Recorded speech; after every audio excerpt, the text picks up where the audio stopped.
If someone had told me the stockpile of cash came with a blacklist, I would have laughed it off as gossip. I'm Sloane Carter, and I don't lose. Not at work, not in life, and definitely not on the lanes. The neon glow of Neon Pin Alley throws violet streaks across my blonde hair as I square up for the last throw. My tech consulting firm's sponsorship ride is tied to tonight's league title, and Victor Liang in the stands is a sharp reminder of the stakes.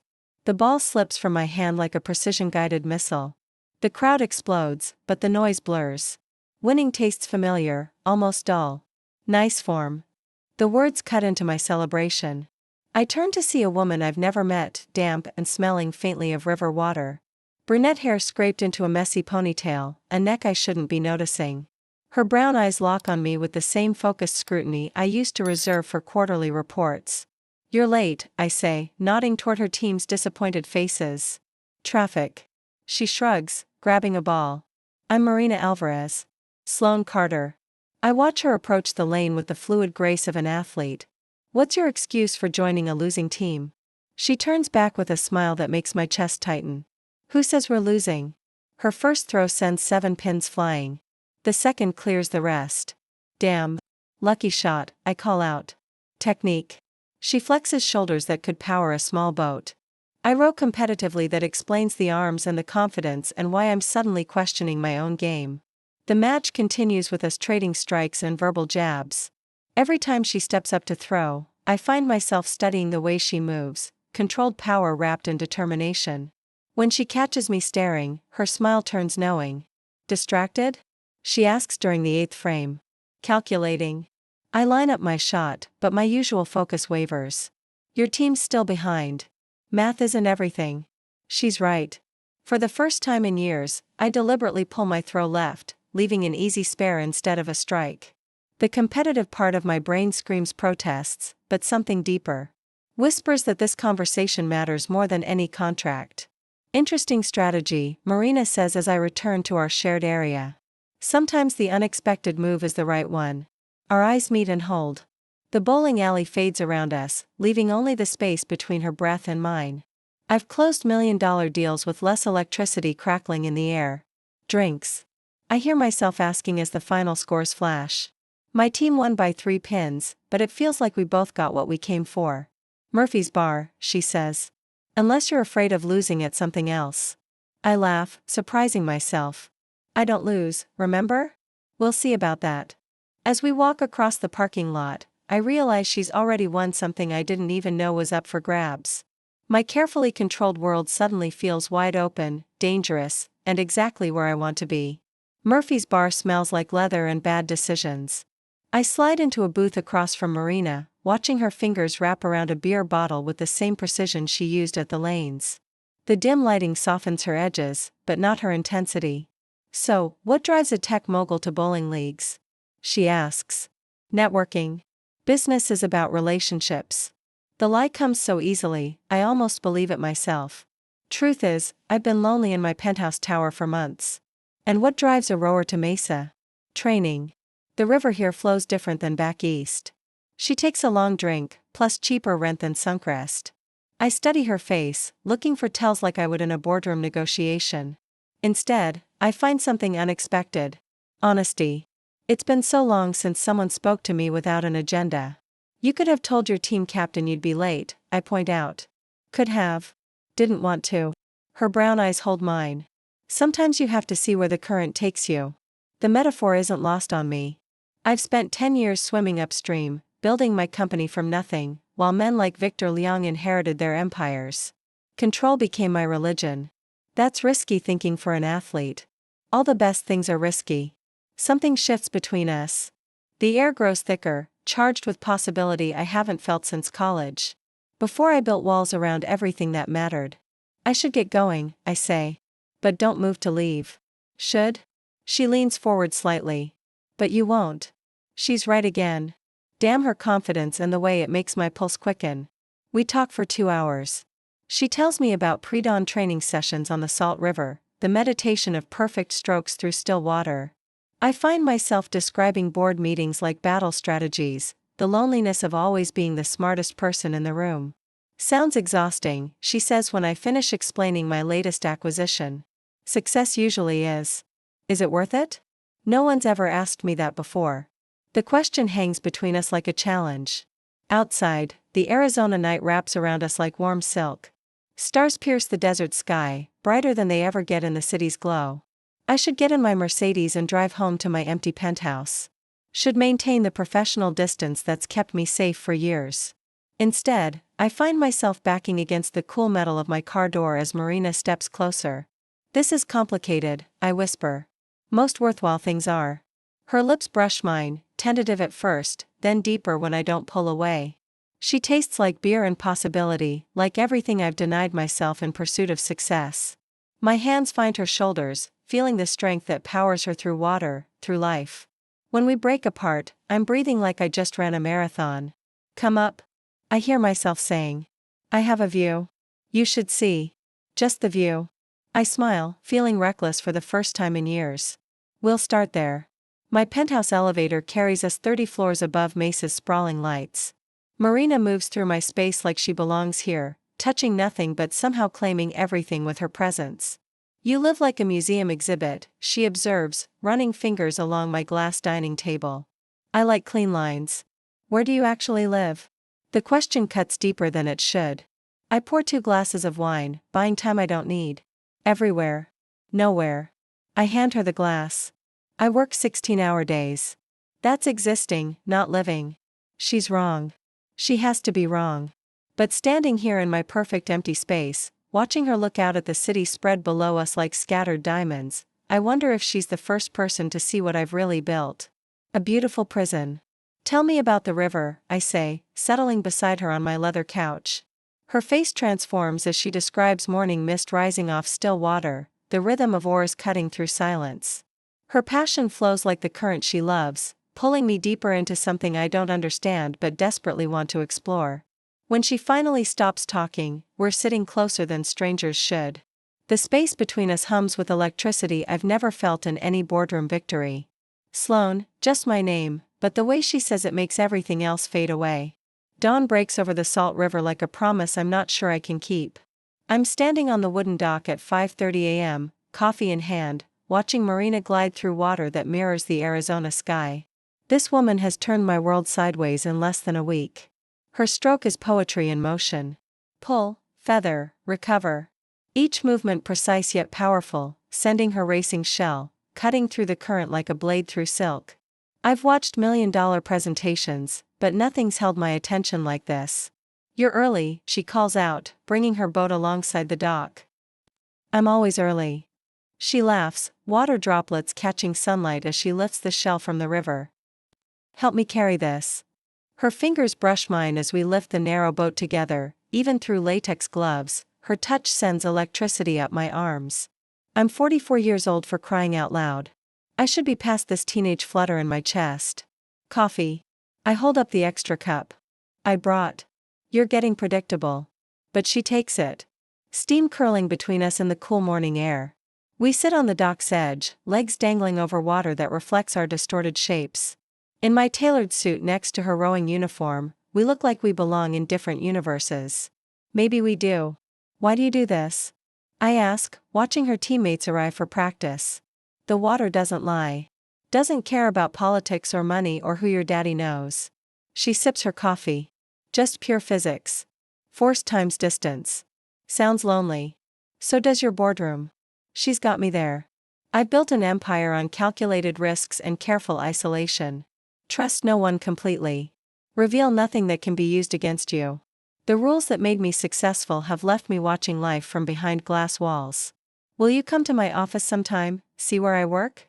Her smile is answer enough. 3 days later, Marina steps into my glass tower like Alice entering Wonderland. She's wearing jeans and a simple white shirt, but she makes my designer-dressed employees look overdressed and underpowered. I watch heads turn as I lead her through the 32nd floor. Impressive, she says, taking in the floor-to-ceiling windows that showcase Mesa sprawling toward distant mountains. This is where I spend most of my life. My office overlooks the city like a pilot's cockpit. Awards line the walls next to photos of me shaking hands with politicians and tech giants. The desk cost more than most people's cars. Where do you eat lunch? I point to the conference table. Meetings mostly. Where do you relax? The question catches me off guard. I don't really. Everyone needs downtime, Sloane. She's wrong.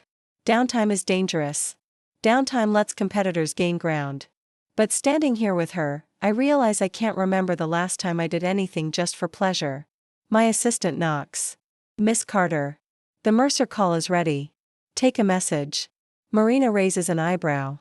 Don't change your schedule for me. It's not important. Another lie. The Mercer deal could add $2 million to our quarterly revenue. But watching Marina explore my space, seeing it through her eyes, matters more than any contract right now. 5 o'clock arrives faster than usual. The office empties, leaving us alone among the glass and steel monuments to my ambition. Marina sits on my leather couch, looking perfectly at home in a space that intimidates Fortune 500 executives. You built all this yourself? She asks. Every brick, pride, and exhaustion wore in my voice. Started in a garage 12 years ago. Must have been scary. Terrifying. I join her on the couch, close enough to smell her faint perfume mixed with the river scent that's become addictive. But fear can be useful, keeps you sharp. What scares you now? The question crackles between us like a live wire, all the things I'm not saying. Losing what I've built. Choosing wrong. This surge in my chest every time you're near. Instead, I lean in and kiss her. It isn't like that first kiss in the parking lot, less cautious, more urgent. Her hands cup my face, fingers threading through my hair, drawing me closer. I taste coffee and something distinctly hers, something that flips the switch on my rational brain. When we finally part, we're both breathless. The elevator, I manage. She gets it instantly. We fumble toward the private lift that serves the executive floor, hands roaming, mouths finding each other again before the doors seal. The ride from the 32nd floor to the garage has never stretched so long. My penthouse opens to city lights and quiet, but tonight the emptiness hums with possibility, not solitude. Marina moves through my precise rooms like she's laying claim, turning them into ours instead of mine alone. On the leather couch that's always been just expensive seating, she becomes what I never thought I'd discover, home. Her touch wipes away every calculated choice, every carefully mortared wall. In the space between her whispered name and my uneven reply, I see exactly what's been missing from all my wins. Later, wrapped in Egyptian cotton sheets I bought for thread count more than comfort, I watch her sleep. The city below spreads like a circuit board, interlocked lights, pulsing energy. For once, my mind isn't on tomorrow's meetings or quarterly forecasts. It's on rivers and racing shells. On the difference between merely existing and actually living, on what happens when connection starts to matter more than control. I never understood why people called Redridge magical until I'm perched on a red sandstone ledge beside Marina, watching the sunset smear the sky with impossible color. Sneaking a weekend away from Mesa felt like playing hooky for my own life. But out here, with the desert quiet, I remember what breathing feels like. You're different here, Marina says, her hand sliding into mine, warm against the rock. How? Less armor. She traces my palm with her thumb. In your office, you wear control like a second skin. Control keeps things from falling apart. Sometimes things need to fall apart. The words land deeper than they should. I've spent 12 years building walls around everything that mattered. Creating a fortress that protected my company, my reputation, my heart. But sitting here with red rocks rising around us like ancient cathedrals. Those walls feel less like protection and more like prison bars. Tell me something you've never told anyone. She says the request should terrify me. Instead, it feels like relief. I haven't slept through the night in 3 years. Not once. The admission comes out in a rush. I wake up at 2 a.m. going over spreadsheets in my head, checking emails, planning the next day's battles. Success became this hungry thing that devours everything else. Marina doesn't offer platitudes or solutions. She just squeezes my hand tighter. Sometimes I watch other women at coffee shops or restaurants, I continue. They're laughing with friends, planning vacations, talking about books they've read for pleasure, and I realize I don't remember the last time I did anything just because it made me happy. What about now? I look at her profile silhouetted against the painted sky. This is the happiest I've been in years. Then why do you look scared? Because happiness is dangerous. Because caring about someone gives them power to hurt you. Because the last person I loved left when my company was failing, and I spent 18-hour days trying to save it. Because vulnerability feels like standing naked in a boardroom full of sharks. I don't know how to do this, I whisper instead. Do what? Be with someone. Be present. I'm good at acquisition strategies and market analysis. I'm terrible at emotions. Marina turns to face me fully, brown eyes serious in the fading light. You want to know what I see when I look at you? Not particularly, but I nod anyway. Strength that doesn't know when to bend. Intelligence that's forgotten how to play. Beauty that's been weaponized for so long it's forgotten it can just exist. Her fingers brush my cheek. And underneath all that armor, someone who's been alone for way too long. The truth in her words makes my chest tight. When did I become this person? When did success start requiring the sacrifice of everything else that mattered? I used to paint. I hear myself saying, watercolors, terrible, messy, wonderful watercolors that hung in my college dorm room until some boy told me they looked amateur. What happened to them? Threw them away. Started business school the next semester. Maybe it's time to buy some paints. The suggestion should sound ridiculous coming from someone whose callous hands speak of dawn training sessions and physical punishment in pursuit of Olympic dreams. Instead, it sounds like permission to be human again. We make love that night in our hotel room with red rocks visible through the window. Moonlight turning everything silver and sacred. Her touch erases every spreadsheet, every board meeting, every carefully calculated decision that brought me to this moment. For the first time in years, I'm completely present, completely alive, completely terrified by how good it feels to let someone else matter more than market projections. I need to tell you something, she whispers afterward, fingers tracing patterns on my shoulder. My body tenses automatically. Nothing good ever follows those words. In my experience, my training schedule gets intense over the next few months. Olympic trials are coming up, which means dawn to dusk sessions, travel for competitions, less time for everything else. Relief floods through me. Not because I want less time with her, but because this is a problem I can solve. I'll adjust my schedule, work around your training, Sloane. Her voice carries a warning I don't want to hear. This isn't a negotiation. I can't promise you'll be my priority during peak season. I'm not asking to be your priority, but I am, aren't I? I'm asking her to fit into my world the way every relationship eventually requires someone to compromise. The realization hits like cold water. Yes, you are. And maybe that's okay. She shifts to look at me directly. Maybe we both need to figure out how to make space for something that matters. Outside our window, Redridge's red formations stand like monuments to time and patience. They've weathered millions of years of storms by learning when to bend and when to stand firm. Maybe there's wisdom in their ancient silence. I don't want to lose this, I admit. Whatever this is becoming. Me neither. But you're scared, too. Terrified. She laughed softly. I spent 5 years focused on nothing but making the Olympic team. Relationships were distractions I couldn't afford. Now you walk into a bowling alley and suddenly I'm rearranging my entire worldview. We hold each other in the darkness. Two women who've built their lives on control and singular focus. Trying to figure out how to make room for something as unpredictable as love. Tomorrow we'll drive back to Mesa, back to conference calls and training schedules and the careful distance we've maintained from our own hearts. But tonight, wrapped in hotel sheets with red rocks standing guard outside, we were brave enough to admit that some things are worth the risk of falling apart.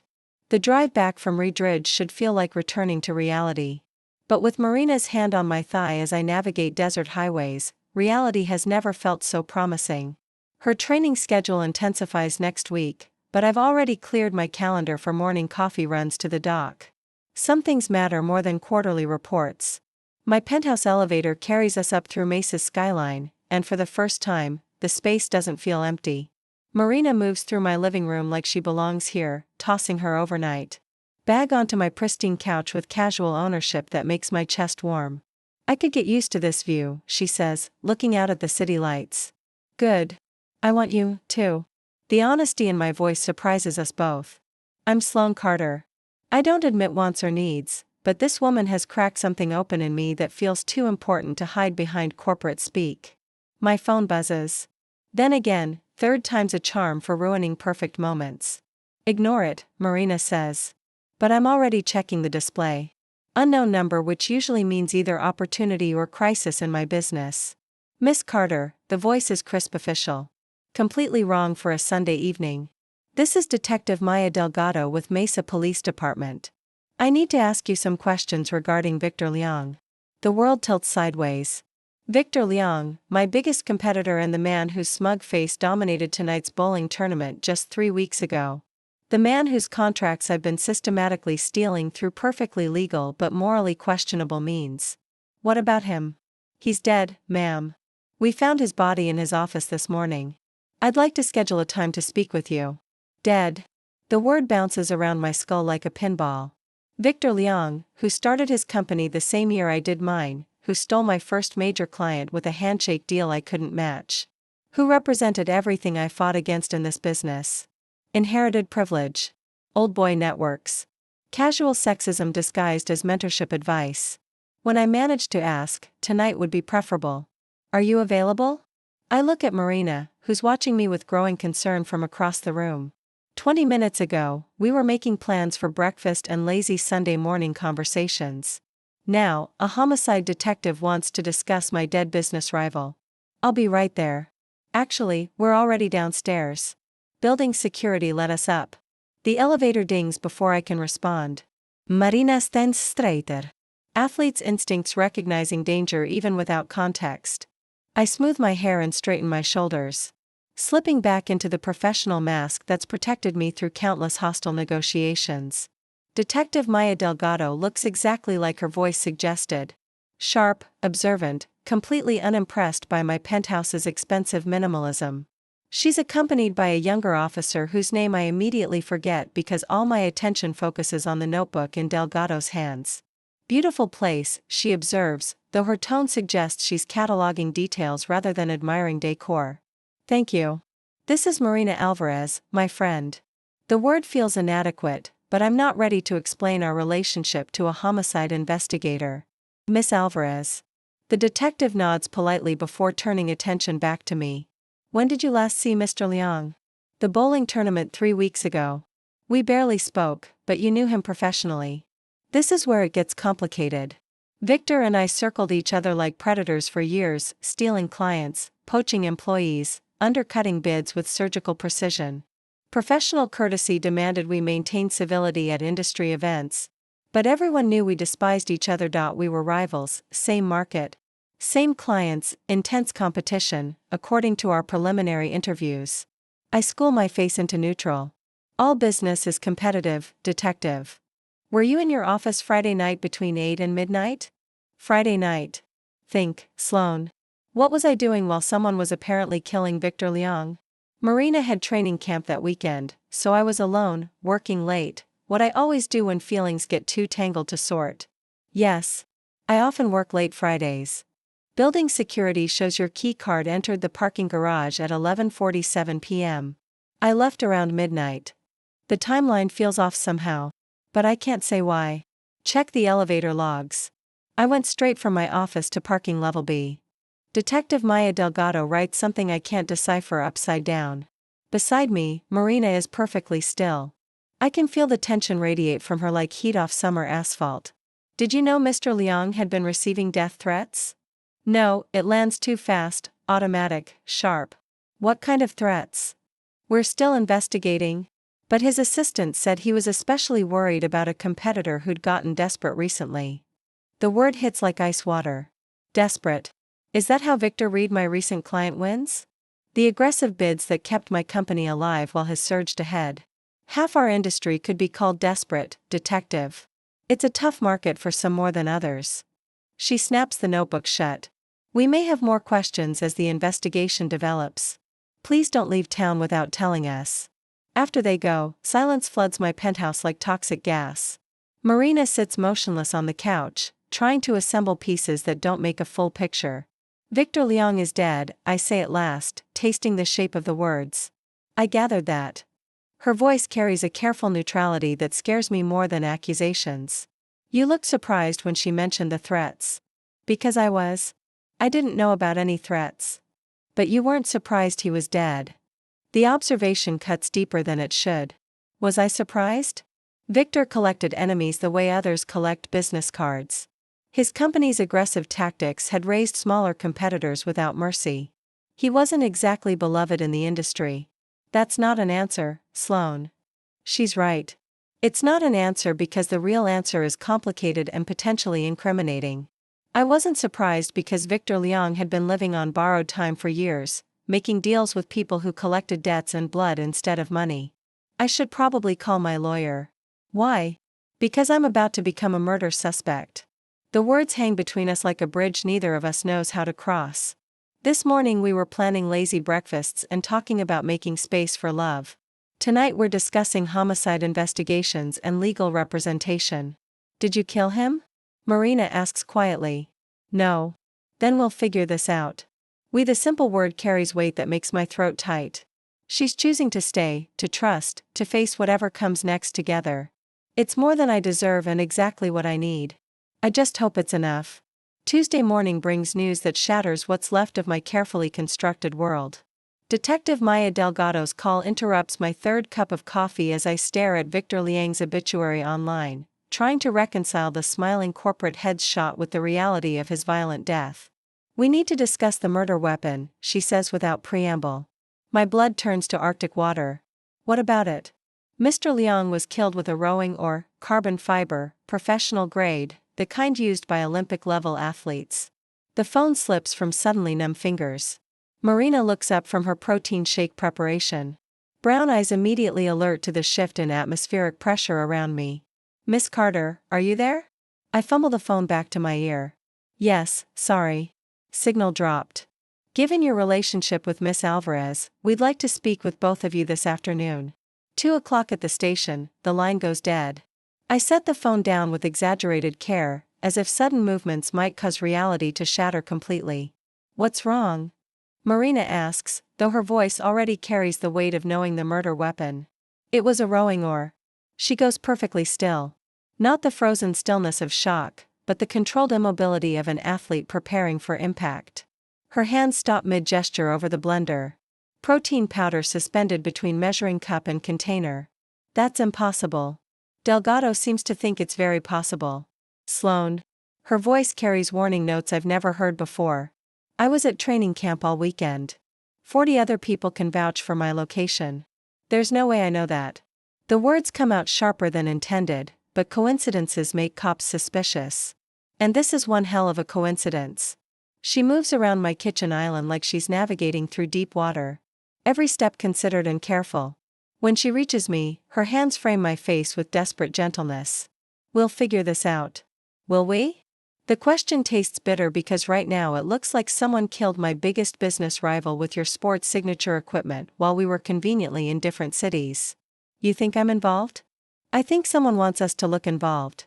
The distinction matters, but her flinch suggests it doesn't feel different from her perspective.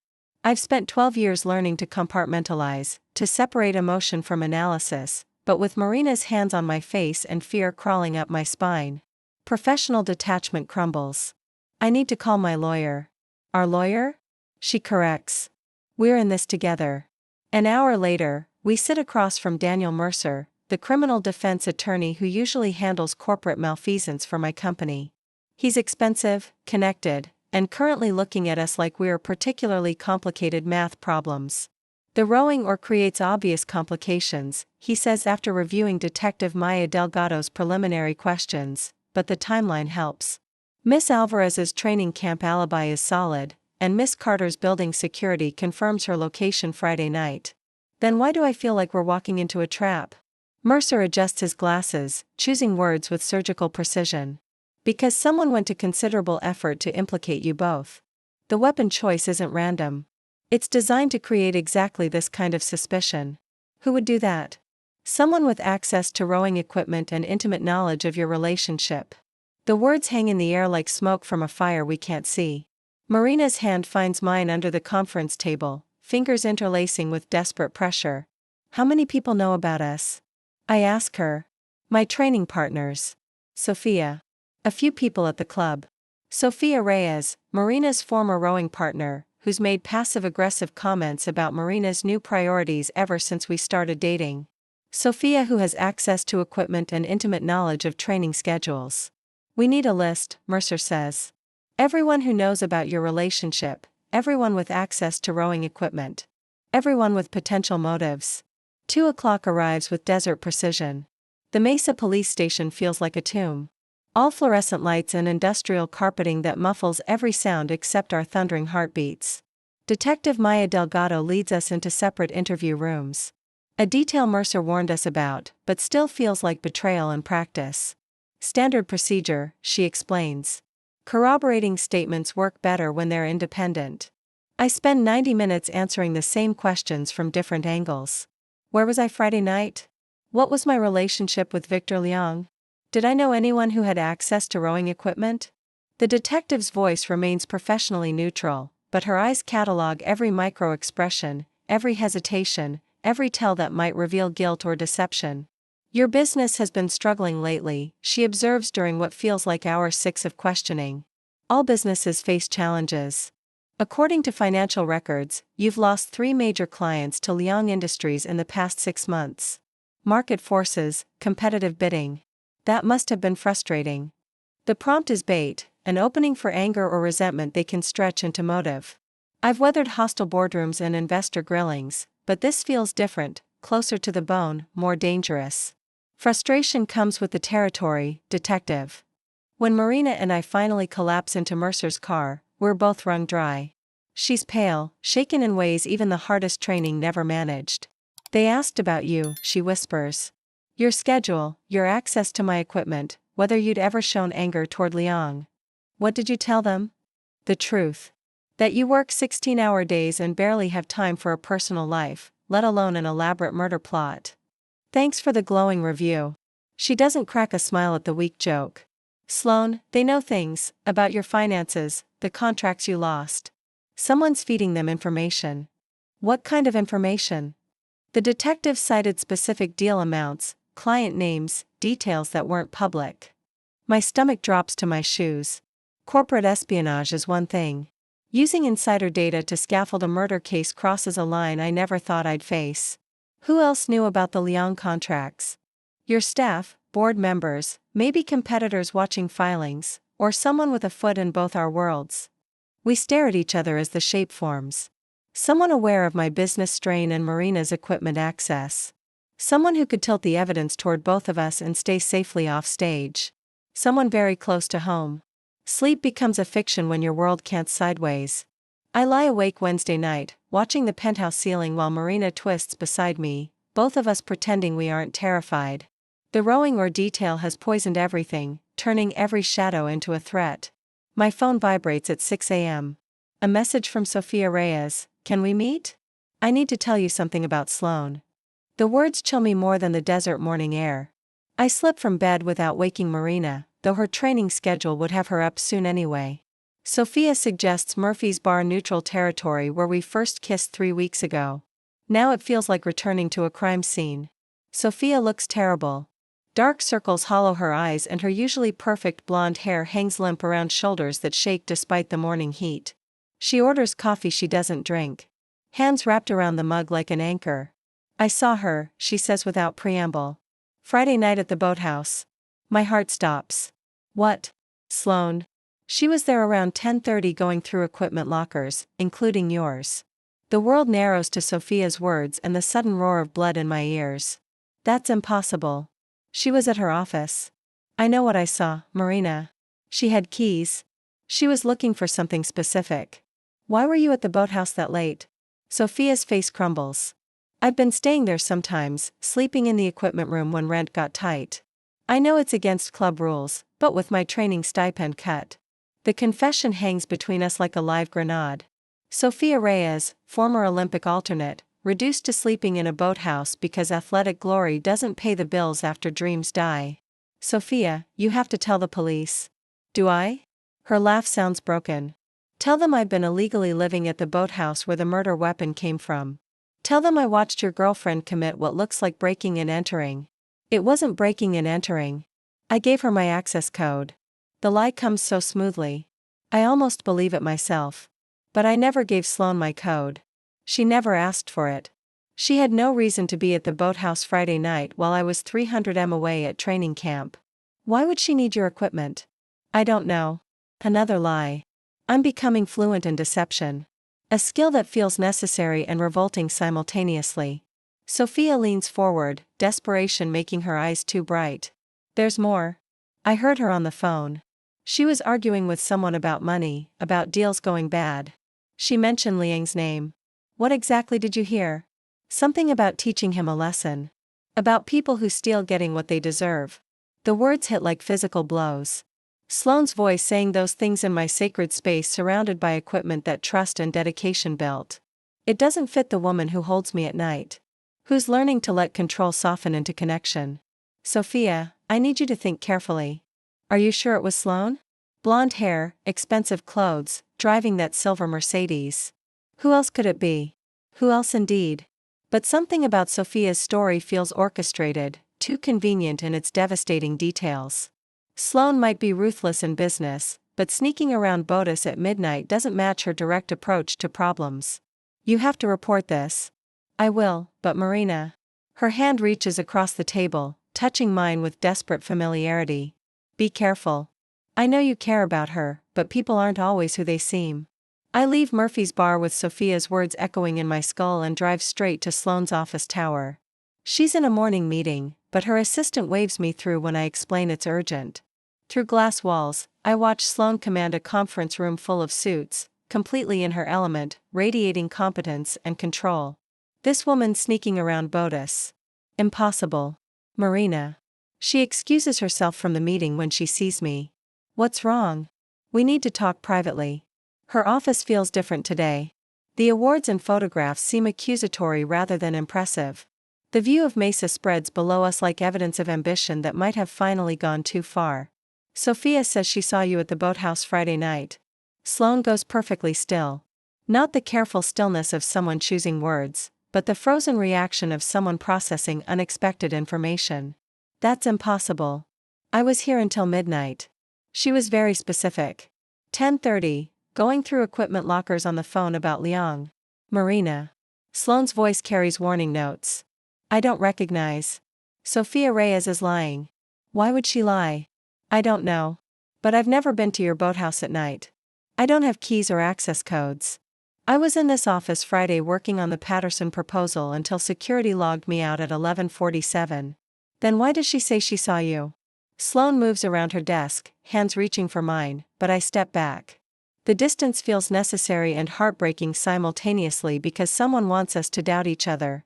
Someone who knows exactly which details would hurt most. But she knew about your conversation about Liang. What conversation, Marina? I never mentioned Victor Liang in any phone call Friday night. Check my phone records if you need proof. The certainty in her voice wavers my conviction. But Sophia's words carry their own weight. Someone is lying and I can't determine who without destroying what matters most. I need some air. Don't leave like this. But I'm already heading for the elevator, desperate for space to process information that doesn't arrange itself into comfortable truth. Sloane lets me go, which somehow hurts more than pursuit would have.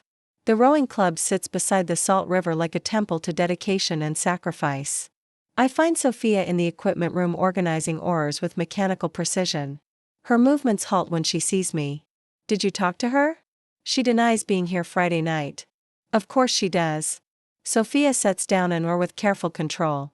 Marina, there's something else about the missing equipment. My stomach clenches. What missing equipment? One of the training oars. Carbon fiber. Professional grade. It's been gone since Friday night. The room spins slightly. Professional grade.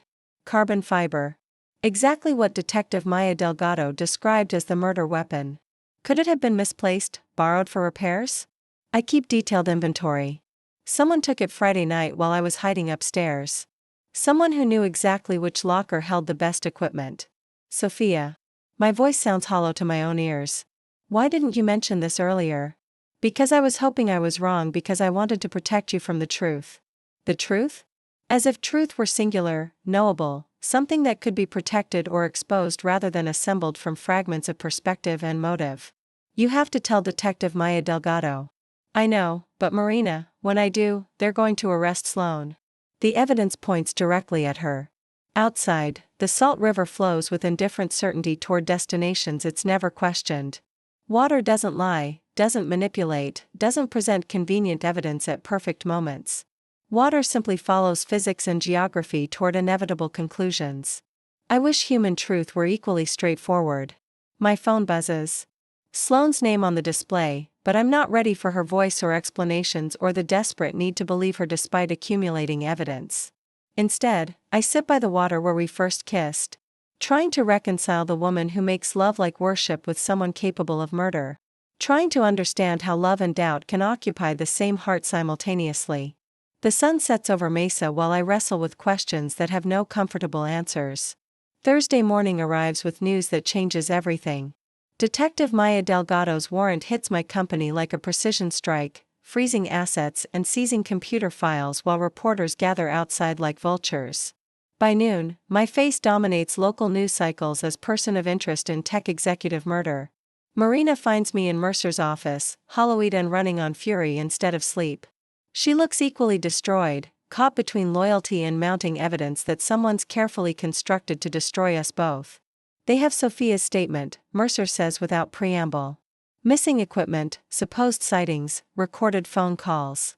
On paper, it's persuasive. Alleged being the operative word, Marina says, her exhaustion mirroring mine.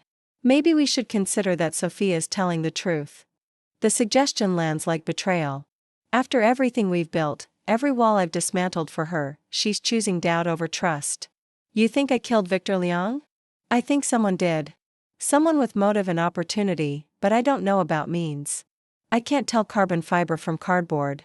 You know me. You know my equipment. The charge hangs between us like toxic smoke. She's right. Of course I've watched her train, handled her oars, learned the differences between racing shells with obsessive focus on what matters to her, knowledge that could be twisted into proof of premeditation. Mercer clears his throat, careful and diplomatic. We need to talk immediate strategy.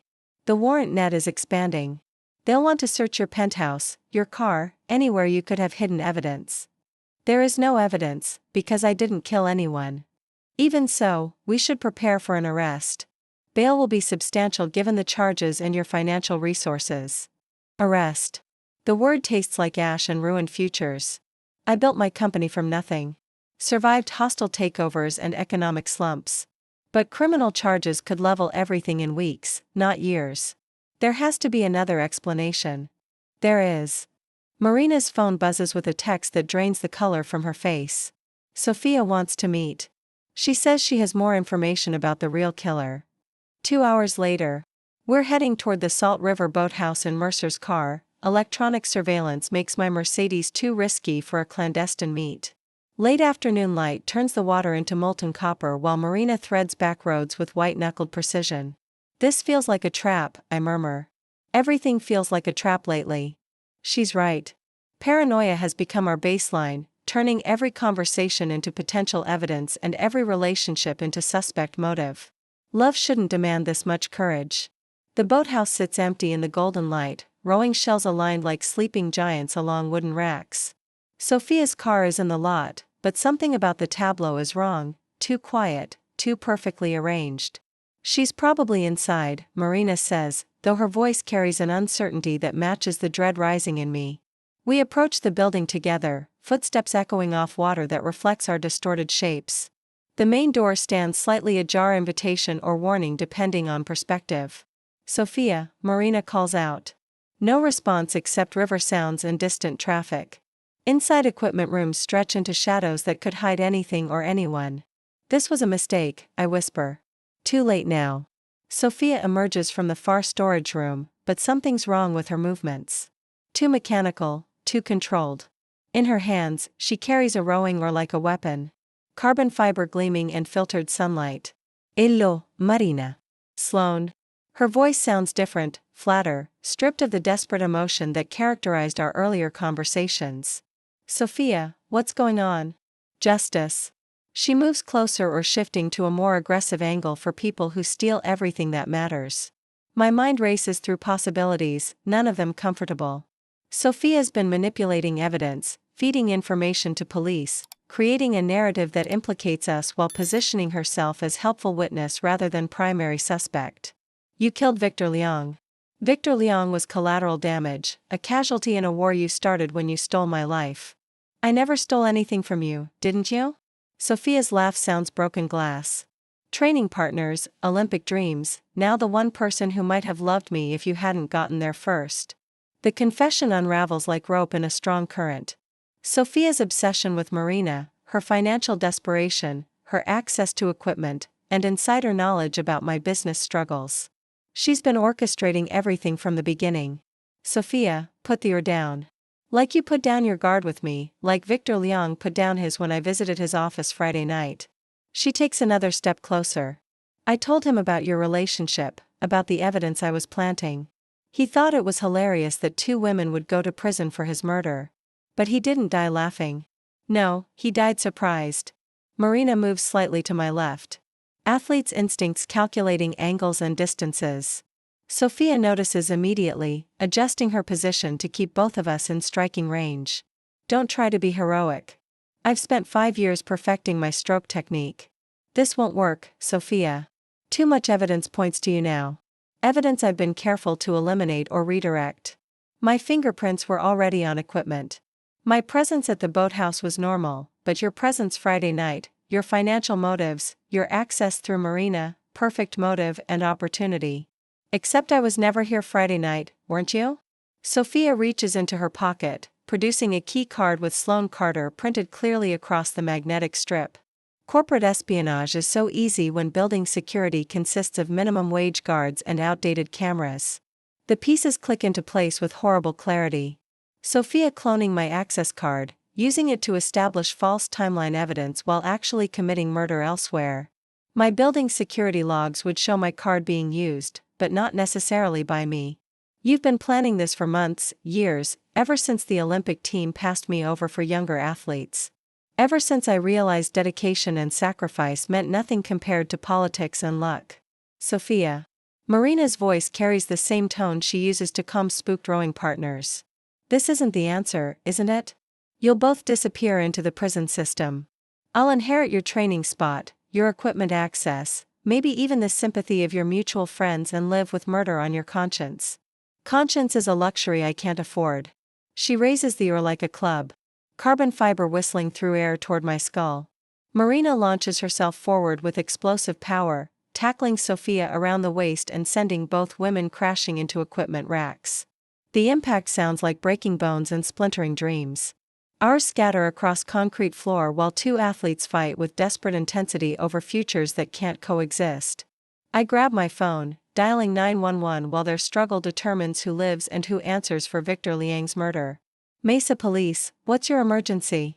Detective Maya Delgado, tell her Sloane Carter and Marina Alvarez have your real killer. The sound of sirens cutting through desert evening air becomes the sweetest music I've ever heard.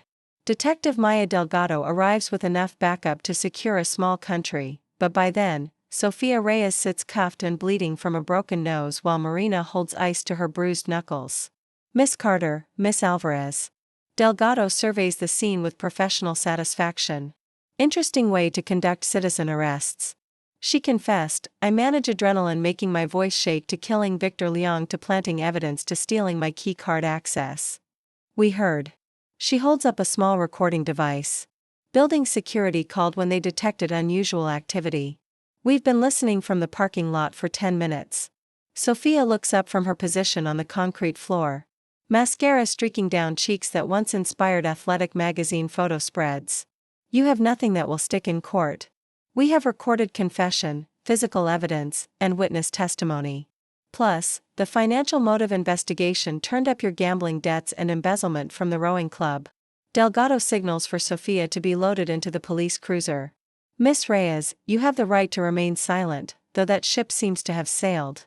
As Sophia disappears into legal consequences she orchestrated for others, I find myself standing in the boathouse where this nightmare began. Surrounded by equipment that nearly destroyed 2 lives through one person's twisted jealousy. It's over, Marina says, moving into my arms like she belongs there. Is it? Sophia's confessed. The evidence trail leads back to her. Your company's cleared. My name's cleared. We're both free to get back to normal. Normal? The word feels foreign after weeks of suspicion and fear. What is normal for 2 women who fell in love in a bowling alley and nearly lost everything to someone else's obsession? I don't think I remember normal anymore. Then we'll create new normal. 6 months later, new normal looks like standing in the same bowling alley where we first met.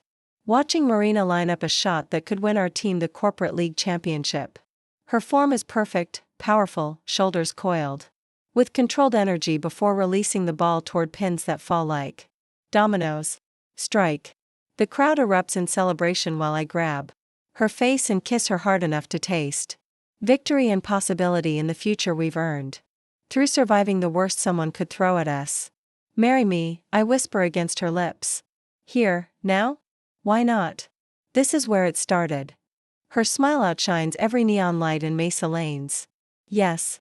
The engagement ring I've carried for 3 weeks slides onto her finger like it was designed specifically for this moment. For this woman, for this life we're building between corporate mergers and Olympic training schedules.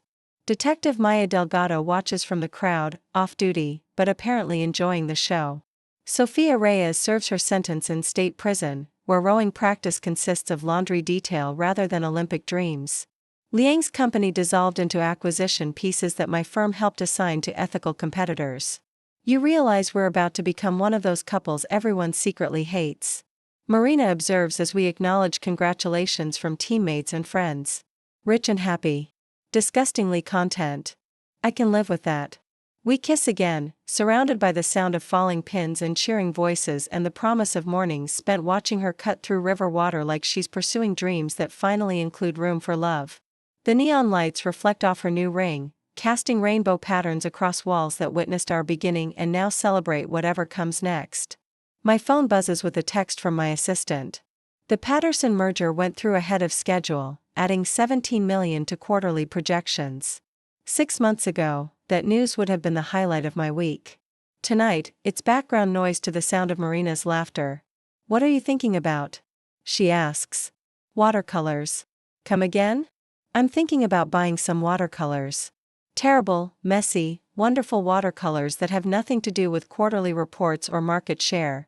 Now you're talking like someone who knows how to live. Outside, Mesa spreads beneath desert stars like a circuit board of connected possibilities. My penthouse waits with its perfect view and Egyptian cotton sheets. But it won't be empty anymore. Won't be a beautiful prison designed to keep the world at safe distance. Ready to go home? Marina asks. Home? Not my penthouse or her boathouse or anywhere defined by geography. Home is wherever she is. Whatever space we create together between her dawn training sessions and my board meetings and the life we're brave enough to build despite knowing how quickly it can all disappear. Ready? We walk toward the parking lot hand in hand. Matching rings catching light from street lamps and distant windows. Behind us, Neon Pin Alley continues its eternal cycle of strikes and spares, winners and losers. Moments that change everything disguised as ordinary Tuesday night entertainment. Some people find love in coffee shops or dating apps or carefully orchestrated dinner parties. We discovered ours between gutter balls and perfect strikes, in that narrow lane where rivalry turns into connection. And 2 cautious women choose to stake everything on a thing neither saw coming.